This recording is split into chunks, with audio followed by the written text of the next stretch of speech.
નમસ્કાર, આપ જોઈ રહ્યા છો લખત ન્યૂઝ અપડેટ ચેનલ। તમામ સમાચાર અને અપડેટ મેળવવા માટે ચેનલને સબસ્ક્રાઇબ કરો અને બેલ આઇકન પર ક્લિક કરો જેથી તમામ સમાચાર અને અપડેટ તમને મળી રહે।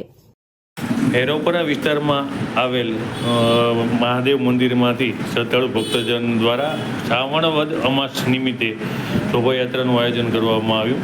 આજે શ્રાવણ મહિનાનો છેલ્લો સોમવાર છે અને સમગ્ર ભારત રાજ્યની અંદર આજે શોભાયાત્રા કાઢવાનું એક આયોજન કરવામાં આવી રહ્યું છે। તેના ભાગરૂપે લખતર ગામના જે ભેરોપરા વિસ્તાર છે તેની અંદર શોભાયાત્રાનું આયોજન કરવામાં આવ્યું હતું। મોટી સંખ્યાની અંદર શ્રદ્ધાળુ ભક્તજનો, બાળકો, નાની બાળકીઓ આ શોભાયાત્રામાં જોડાઈ હતી।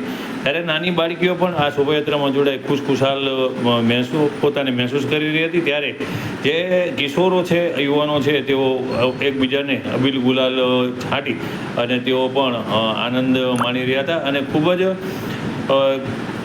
ખૂબ જ રીતે તેઓ આ ભાવપૂર્વક, ભક્તિપૂર્વક યોજાયેલ શોભાયાત્રાની અંદર આનંદ લઈ રહ્યા હતા અને તેમના દ્વારા જય ભોલેનાથના ઘોષ કરવામાં આવ્યા હતા અને ગગનને ગજવી મૂકવામાં આવ્યું હતું। ત્યારે લખતર ગામની અંદર આ શોભાયાત્રા નીકળતા મોટી સંખ્યાની અંદર શ્રદ્ધાળુ ભક્તજનો દ્વારા દર્શન કરવામાં આવ્યા હતા અને સાથે તે આ બાળકો છે તેમના દ્વારા આપવામાં આવતો પ્રસાદ પણ લોકોએ હોંશે લીધો હતો અને મોટી સંખ્યાની અંદર લોકોએ શ્રાવણ વદ અમાસના દિવસે નીકળેલી શોભાયાત્રાના દર્શન કરી અને સમગ્ર લખતર ગામ દ્વારા ધન્યતા અનુભવવામાં આવી હતી।